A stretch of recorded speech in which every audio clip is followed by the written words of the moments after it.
بسم اللہ الرحمن الرحیم واتبعوا ما تتلو الشیاطین علی ملک سلیمان وما کفر سلیمان ولكن الشیاطین کفروا یعلمون الناس السحر صدق اللہ العظیم۔ گرامی قدر معزز بھائیوں اور بہنوں، السلام علیکم ورحمۃ اللہ وبرکاتہ۔ آج کے لیکچر کا موضوع ہے جادو اور اس کی حقیقت۔ اس ضمن میں ہم بتائیں گے کہ کیا جادو وہ حق ہے یا باطل ہے، اور جادوگروں کی نشانیاں کیا ہیں، علامتیں کیا ہیں، تاکہ آدمی ان سے بچ سکے اور اپنے ایمان کا کباڑہ ہونے سے بچائے، کیونکہ عزت و آبرو اور سب سے بڑھ کر قیمتی چیز ایمان ہے۔ جو آدمی اس طرح ایسے لوگوں کے پاس یا اس کے اس راستے کو اختیار کر کے، تو وہ ایمان کے دائرے سے باہر ہو جاتا ہے۔ اور انشاءاللہ اسی طرح ہم جادو ٹونے کا علاج کہ جو مروجہ طریقے ہیں ان سے بھی آگاہ کریں گے، اور جو شرعی طریقے ہیں ان سے بھی آپ کو آگاہ کریں گے۔ پہلی بات تو یہ ہے کہ ایک عام غلط بات مشہور ہو چکی ہے، غلط العام، کہ جادو برحق ہے۔ جادو برحق نہیں ہے، جادو کی حقیقت ضرور ہے لیکن وہ حق نہیں ہے، وہ باطل ہے۔ کیونکہ جو چیز حق ہوتی ہے اس پر ایمان لانا ضروری ہوتا ہے، جس طرح کہ حضرت زید بن ثابت رضی اللہ تعالی عنہ کی وہ دعا ہے جو انہوں نے نبی صلی اللہ علیہ وسلم سے ذکر فرمائی، اور جسے طبرانی نے، مستدرک حاکم نے اور مسند احمد نے روایت کیا کہ نبی صلی اللہ علیہ وسلم کی ان دعاؤں میں سے ایک دعا یہ تھی، جس کے چند الفاظ میں آپ کے سامنے ذکر کرتا ہوں: وَأَشْهَدُ أَنَّ وَعْدَكَ حَقٌّ وَلِقَاءَكَ حَقٌّ وَالْجَنَّةَ حَقٌّ وَالنَّارَ حَقٌّ وَأَنَّ السَّاعَةَ آتِيَةٌ لَا رَيْبَ فِيهَا وَأَنَّكَ تَبْعَثُ مَنْ فِي الْقُبُورِ، کہ میں اس بات کا اقرار کرتا ہوں، اس کا وٹنس ہوں، اس کی شہادت دیتا ہوں کہ تیرا وعدہ سچا ہے۔ اے اللہ، تیری ملاقات بھی حق ہے، تیری جنت بھی حق ہے جو تو نے ایمان والوں کے لیے بطور انعام مقرر کی ہوئی ہے، اور تیری سلگائی ہوئی آگ، جہنم کی آگ بھی حقیقت ہے۔ تو گویا کہ ان حقیقتوں پر ایمان لانا ضروری ہے۔ جادو حق نہیں ہے، جادو باطل ہے، سراسر کفر ہے، سراسر جھوٹ ہے۔ اللہ تعالیٰ نے سورہ بقرہ کی آیت 101 میں 101 میں یہودیوں کے اس خیال کی تردید فرمائی کہ وہ حضرت سلیمان علیہ السلام کی سلطنت، ان کی حشمت، ان کی شان، ان کی جلالت کو یہ کہہ کر اس کو نیچا دکھانے کی کوشش کرتے تھے کہ ان کی سلطنت جو تھی حضرت سلیمان علیہ السلام کی، وہ جادو کے زور سے تھی۔ اور اللہ تعالیٰ نے فرمایا وَاتَّبَعُوا مَا تَتْلُو الشَّيَاطِينُ عَلَى مُلْكِ سُلَيْمَانَ وَمَا كَفَرَ سُلَيْمَانُ، کہ وہ شیاطین تھے جو حضرت سلیمان علیہ السلام کی بادشاہت کے اندر اپنے منتر کرتے تھے، ٹوٹکے کرتے تھے،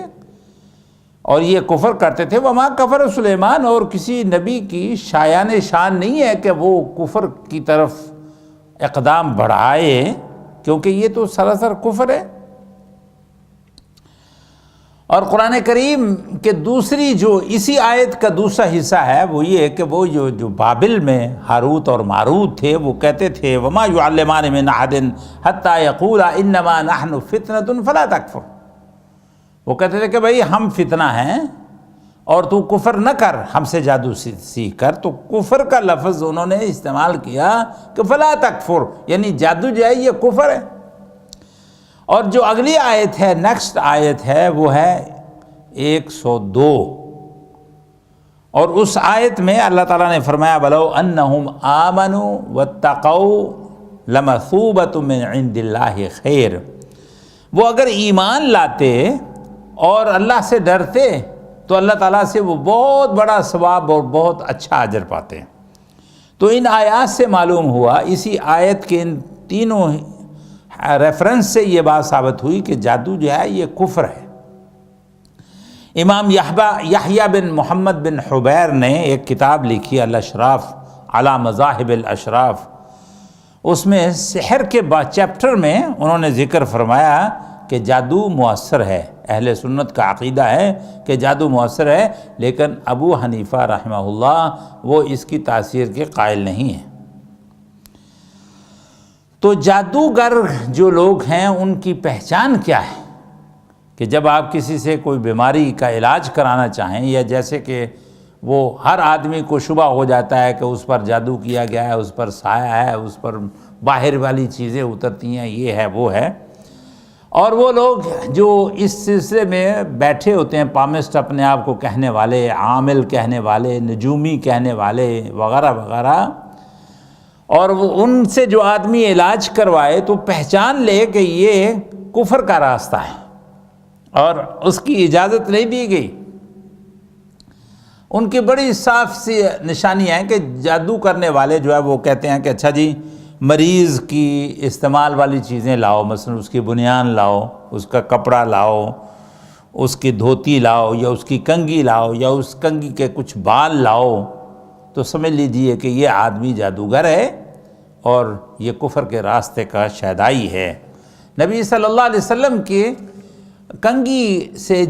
آپ کے بال نکال کر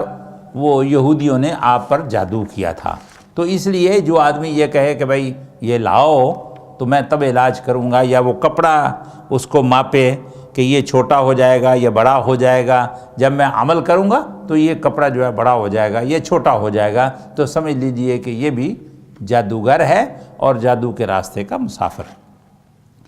یا یہ کہے کہ بھائی مرغا لاؤ،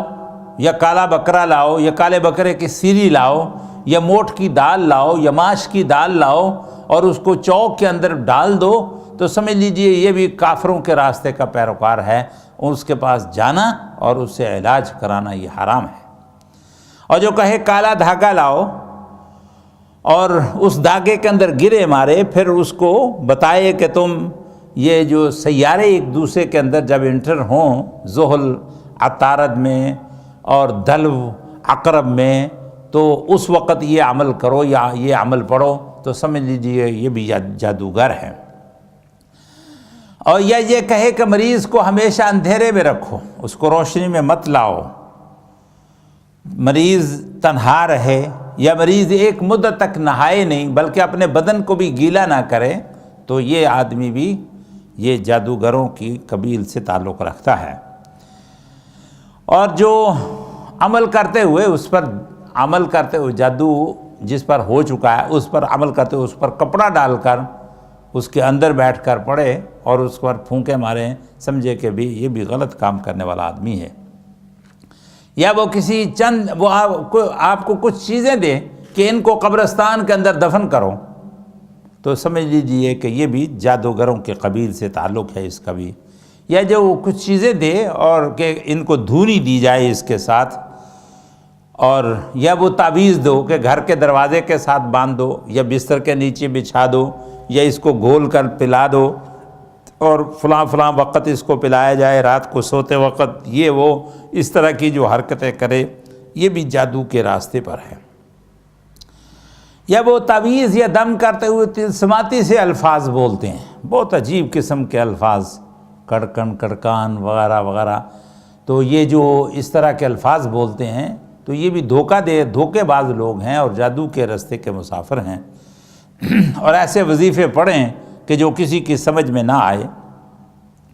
اور جو قرآن کی بے ادبی کرے۔ قرآن کی بے ادبی میں کیا ہے کہ قرآنی آیات کو مرغ کے خون سے لکھے، یا نعوذ باللہ جو ایسی چیزیں ہوتی ہیں کہ وہ حیض، مینسز یا نفاس کے خون سے لکھے، اور مقدس قرآن کریم کی مقدس آیات کی یہ توہین ہے۔ اسی طرح وہ کہے کہ سورہ فاتحہ کو الٹ لکھا جائے۔ یہ تعویذوں کی کتابیں ہیں، ایک شبستان رضا کتاب عام مشہور ہے، وہ تو ایک مولوی صاحب نے لکھی ہوئی ہے، تو اس کے اندر اس طرح کے تعویذات ہیں۔ اور اسی طرح وہ قرآنی آیات اور اس عمل کے خانے بنائے، 4 خانے بنائے، اس کونے پر کسی کا نام، دوسرے کونے پر دوسرے کا نام، تیسرے پر، چوتھے پر، اس طرح وہ ان تعویذوں کو لپیٹ کر دے کہ ان کو اپنے کام میں لاؤ، تو یہ آدمی بھی جھوٹا ہے۔ اور آج کل تو قرآن کریم کی بے ادبی اتنی ہو رہی ہے کہ قرآن کے بعض ایسے ادارے ہیں جو قرآن چھاپتے ہیں نا، تو ان کے پہلے یا اس کے بعد وہ اس میں تعویذ 4 خانے بنے ہوتے ہیں، اور سورہ تغابن ہے، سورہ المزمل ہے، سورہ الفتح ہے، سورہ القتال ہے، سورہ یاسین ہے، سورہ طٰہٰ، ان کا کیا ہے کہ ان کو وہ اعداد کے اندر لکھ دیں کہ اس سورت کا عدد اتنا ہے، اس سورت کا عدد اتنا ہے، اس سورت کا عدد اتنا ہے، اور قرآن کے نسخوں میں اس طرح کے عملیات لکھے ہیں۔ یہ بھی جاہل ہیں، مشرک ہیں اور جادوگر ہیں۔ یا وہ غیر اللہ سے مدد مانگنے کا کہ یا علی، یا غوث، یا دستغیر،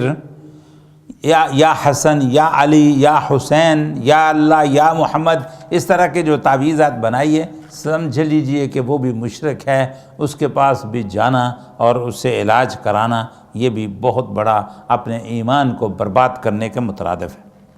اور ایک واقعہ میں آپ نے بھی سناتا ہوں، میرے ساتھ واقعہ ہوا، میں 12-13 سال کا تھا، اور اپنے ایک استاذ کے ساتھ میں